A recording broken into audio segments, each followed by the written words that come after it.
हाँ, तो प्यारे बच्चों, कल मैंने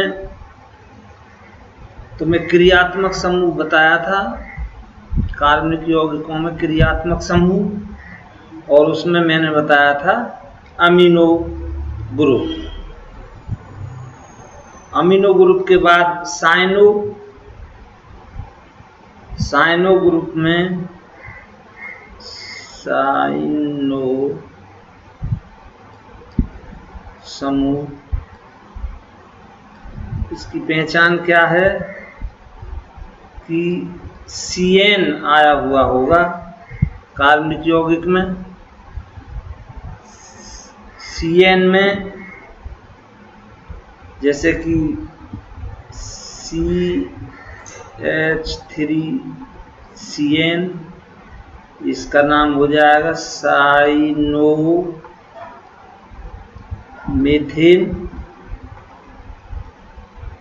एक H हटा करके क्रियात्मक समूह आ जाता है। जैसे CH4 है, CH4 में से एक H कम कर दिया हमने, तो ये हो गया CH3, और उस एक H की जगह पे क्या आ गया, CN। इसी तरह से C2H5CN हो सकता है, तो इसमें क्या हो जाएगा, साइनोएथेन।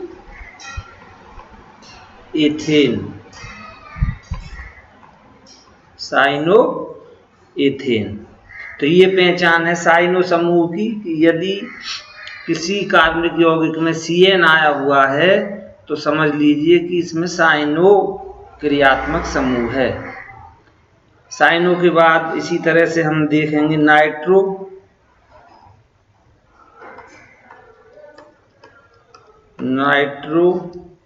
समूह। नाइट्रो समूह में NO2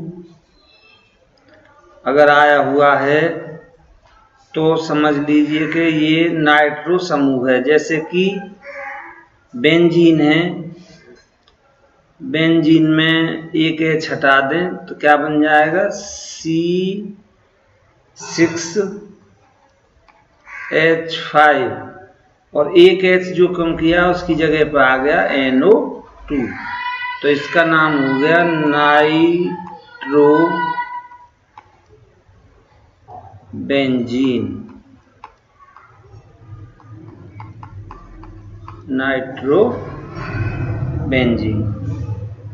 अब देखिए, बड़े ही इंपॉर्टेंट समूह हैं क्रियात्मक समूह।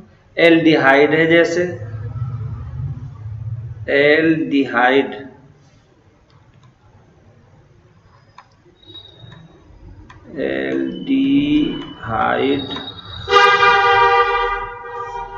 समूह।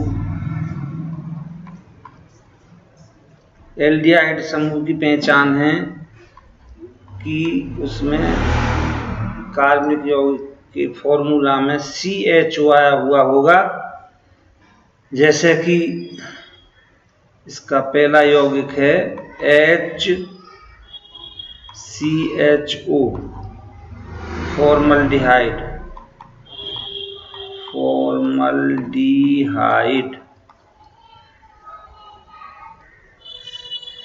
इसी तरह से हम कर सकते हैं, इसका जो दूसरा फॉर्मूला है CH3CHO, एसिटल्डिहाइड हो जाएगा। अब इसके बाद है अगला क्रियात्मक समूह कीटोन।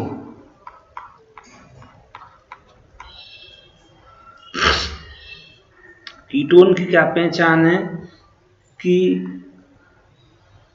कीटोन में बीच में या कहीं पे CO आया हुआ होगा, CO।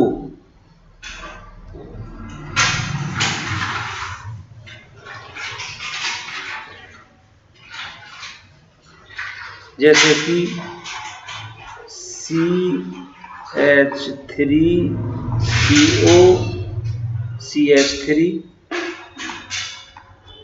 एसीटोन।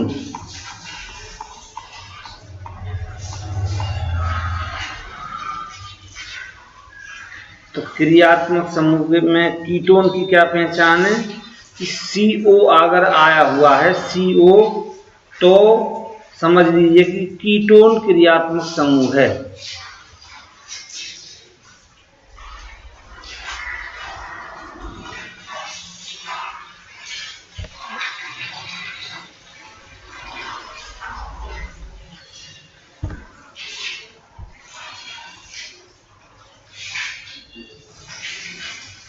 कीटोन के बाद कार्बोक्सिलिक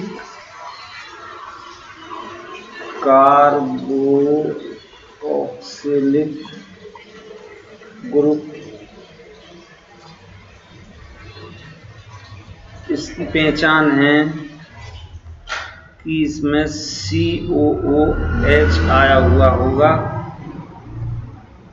जैसे कि H पहला यौगिक है इसका HCOOH, फार्मिक एसिड,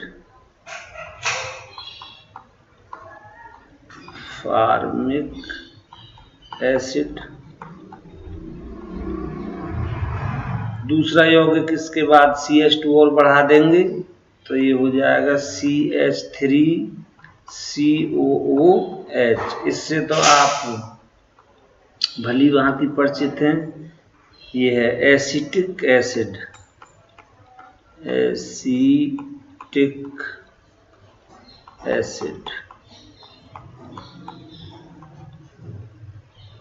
इसके बाद आता है लास्ट में ईथर।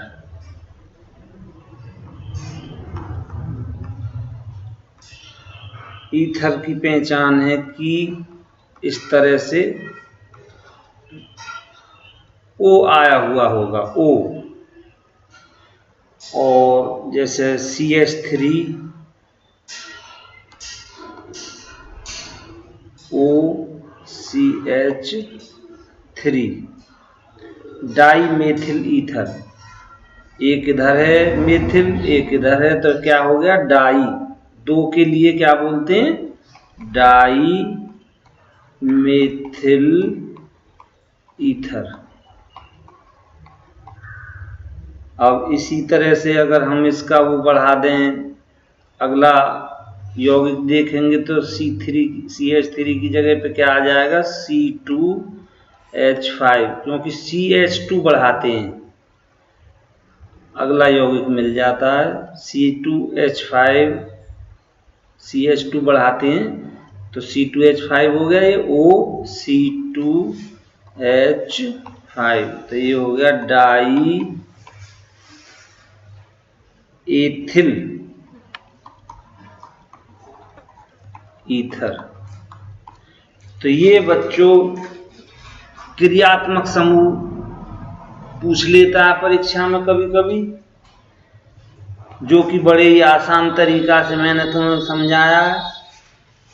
अब इसके बाद मैं बताता हूँ सजातीय श्रेणी का एक सवाल आ जाता है कि सजातीय श्रेणी किसे कहते हैं।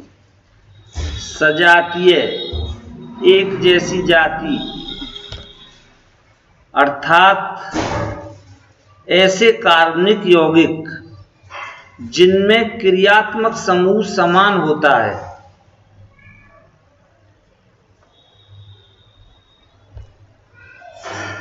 ऐसे कार्बनिक यौगिक जिनमें क्रियात्मक समूह समान होता है और यदि उन कार्बनिक यौगिकों को कार्बन के बढ़ते हुए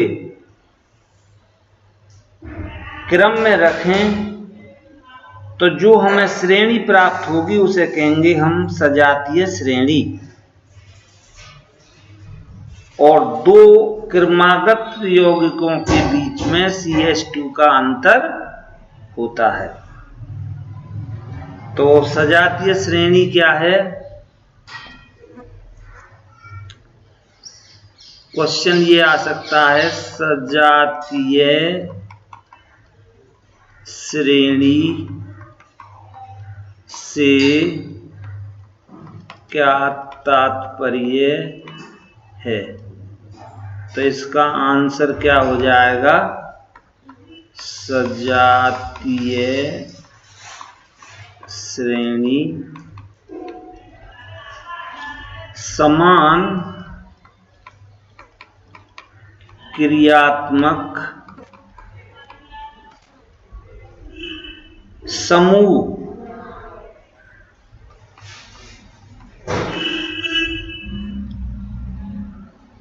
समान क्रियात्मक समूह वाले यौगिकों को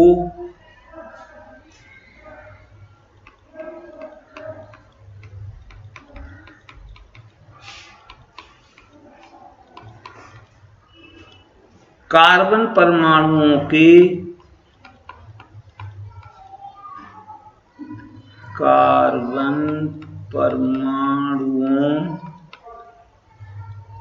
के बढ़ते क्रम में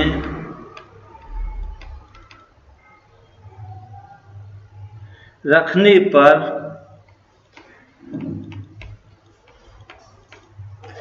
जो श्रेणी प्राप्त होती है उसे सजातीय श्रेणी कहते हैं। और बच्चों इसमें एक खास बात ये होती है कि दो क्रमागत यौगिकों के बीच में CH2 का अंतर होता है।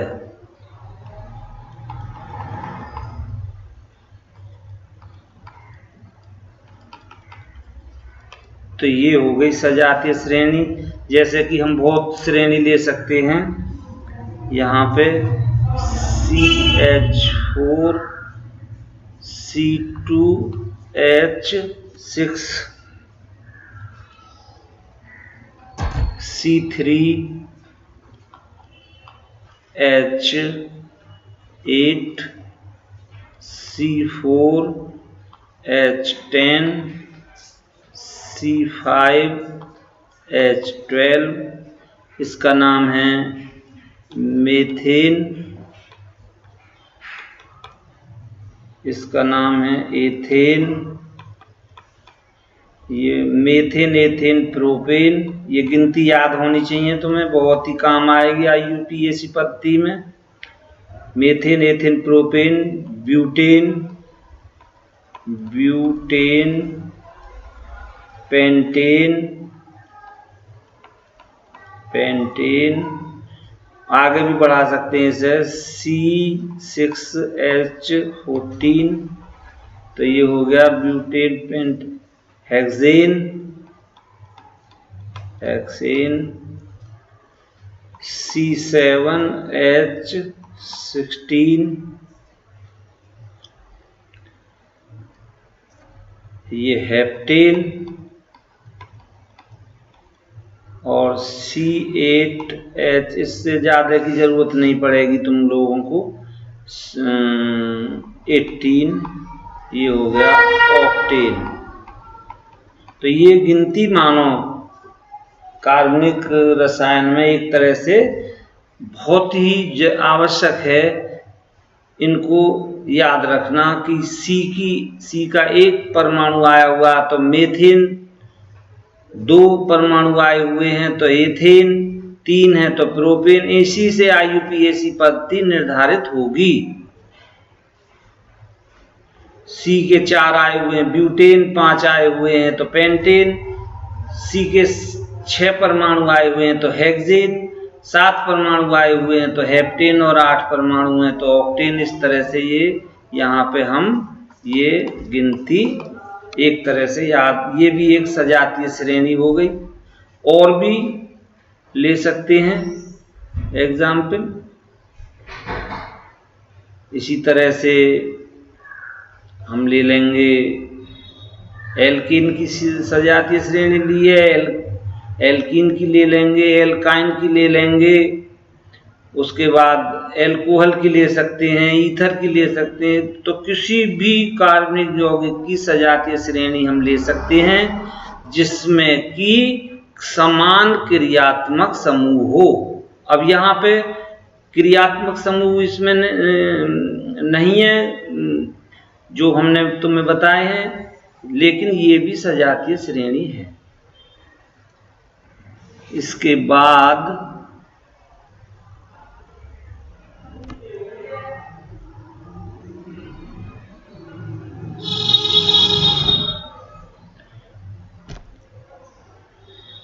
अब मैं बताता हूं, बड़ा ही इंपॉर्टेंट टॉपिक है IUPAC पद्धति।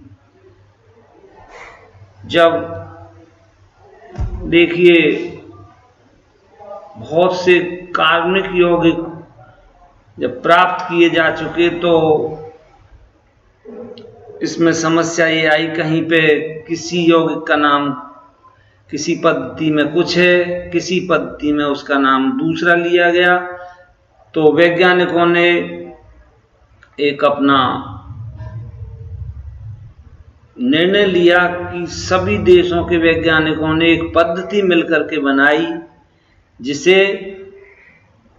सभी देशों में एक ही नाम और बड़ा ही तर्कपूर्ण नाम जो है हर यौगिक के लिए उन्होंने दिया, और जिस तरीके से वो नाम रखे गए उस पद्धति को कहते हैं हम IUPAC पद्धति। जरूर आता है एक सवाल, IUPAC पद्धति।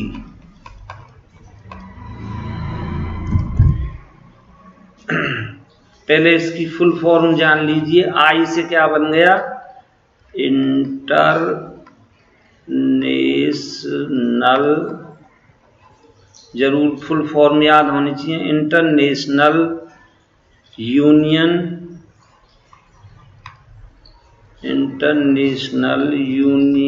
Of pure, PURE, pure and applied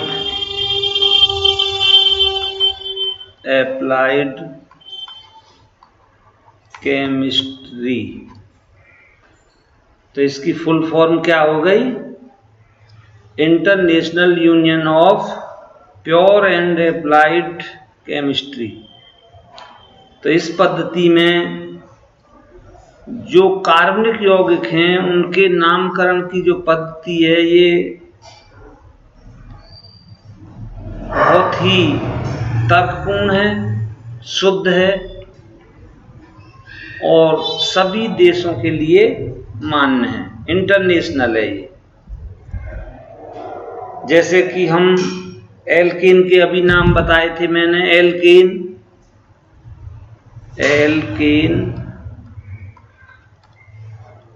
इसमें जो साधारण नाम है और IUPAC नाम है बिल्कुल सेम है। जैसे कि CH4 साधारण नाम बताऊंगा पहले मैं, और फिर IUPAC नाम। तो साधारण नाम क्या है इसका? मेथेन, क्योंकि C का एक आया हुआ है, और IUPAC नाम भी मेथेन है। ऐसे ही C2H6 एथेन, और ये भी एथेन। तो एल्केन में साधारण नाम और IUPAC नाम बिल्कुल समान है, कोई अंतर नहीं है। केवल तुम्हें C की गिनती पर ध्यान देना है। अगर C का एक परमाणु आया हुआ है तो मेथेन, 2 आया हुआ है तो एथेन, और 3 आया हुआ है तो प्रोपेन, 4 आया हुआ है तो ब्यूटेन। इस तरह से हम साधारण नाम का पता लगा लेते हैं। अब इसके बाद आता एल्कीन।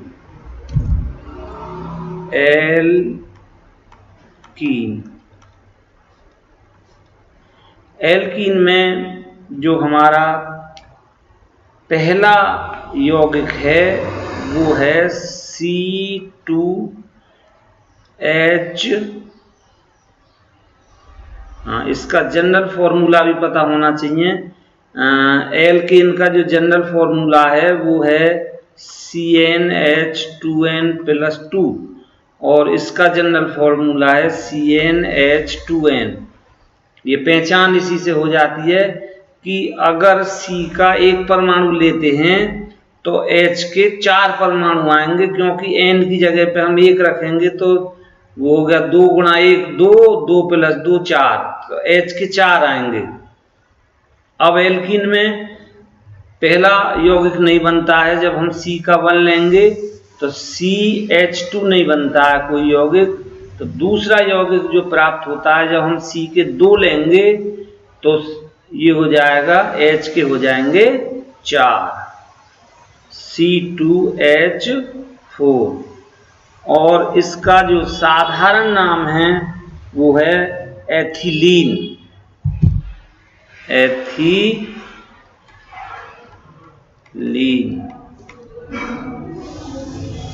और इसका जो IUPAC नाम है वो है एथीन। यहां पर देखिए समझने की बात है, एथीन अर्थात जिस तरह से हम एल्कीन कहें, एल्कीन, तो एथिलीन में क्या आया हुआ है, एथी, और लीन को हटा करके ईन कर देना,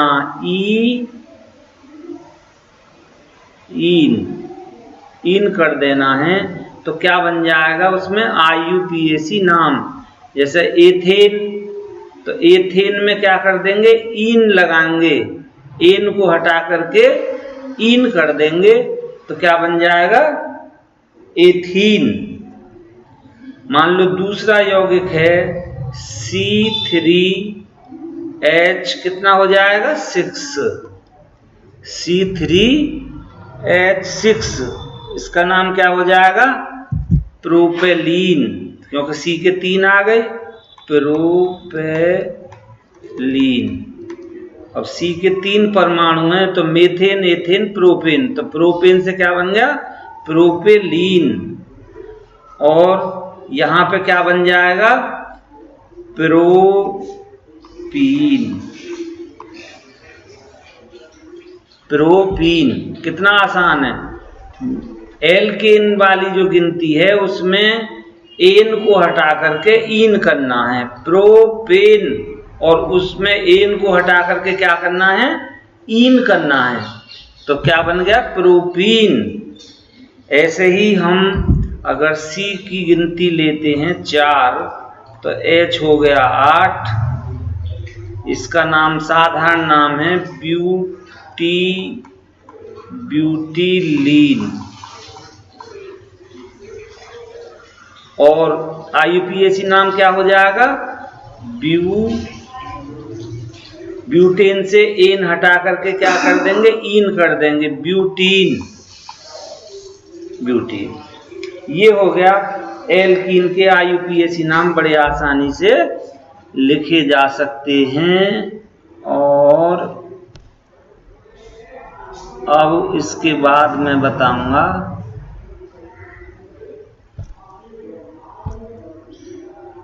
एल्काइन। इसके बाद क्या बताना है, एल्काइन।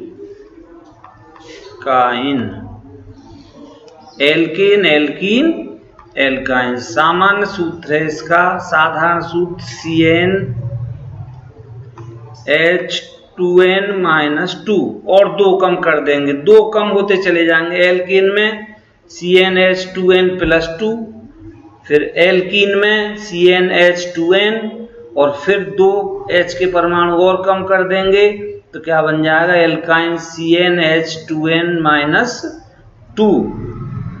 इसका भी पहला यौगिक C के 1 परमाणु से नहीं बनता, दूसरा यौगिक बनेगा यहाँ पे ये हो गया इसका फॉर्मूला C2H2, साधारण नाम है इसका एसिटिलीन,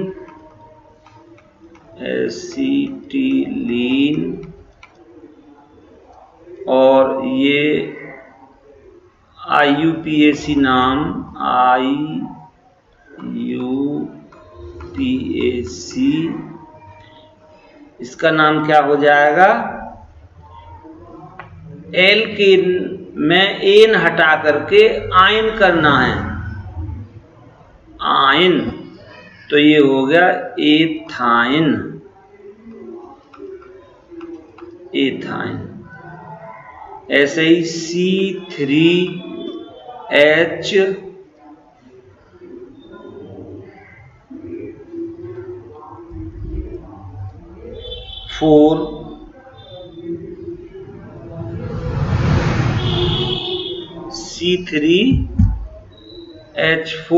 क्योंकि जब इसमें 6 हो जाएंगे, 6 में से 2 निकाल दो H के, तो क्या आ गया 4,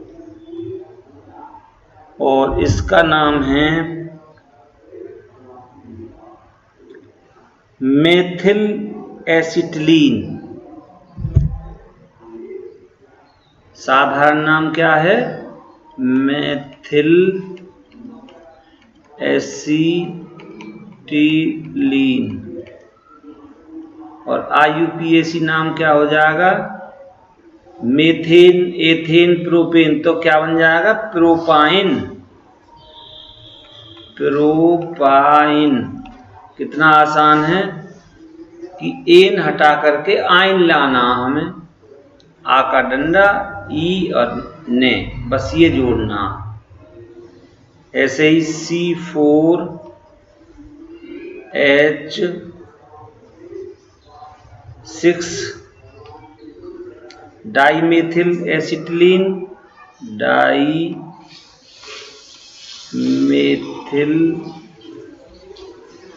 एसिटिलीन। अब सी के कितने आए हुए हैं बच्चों इसमें, 4, तो मेथेन, एथेन, प्रोपेन, ब्यूटेन, तो इसका नाम हो जाएगा ब्यूटाइन। तो ये जो है मैंने आज तुम्हें समझाया एल्कीन और एल्काइन के IUPAC नाम। इसके बाद हम जैसे कि एल्कोहल ले सकते हैं, अल्कोहल ग्रुप, इसके IUPAC नाम लिखने के लिए बड़े ही आसान है। जैसे मान लिया यह CH3OH,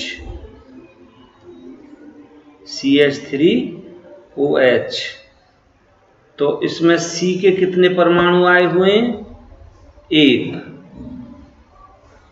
तो 1 परमाणु पे का गिनती जो है वो आती है मेथेन, तो इसका नाम हो जाएगा एल्केन प्लस ऑल करना है, मेथेनॉल,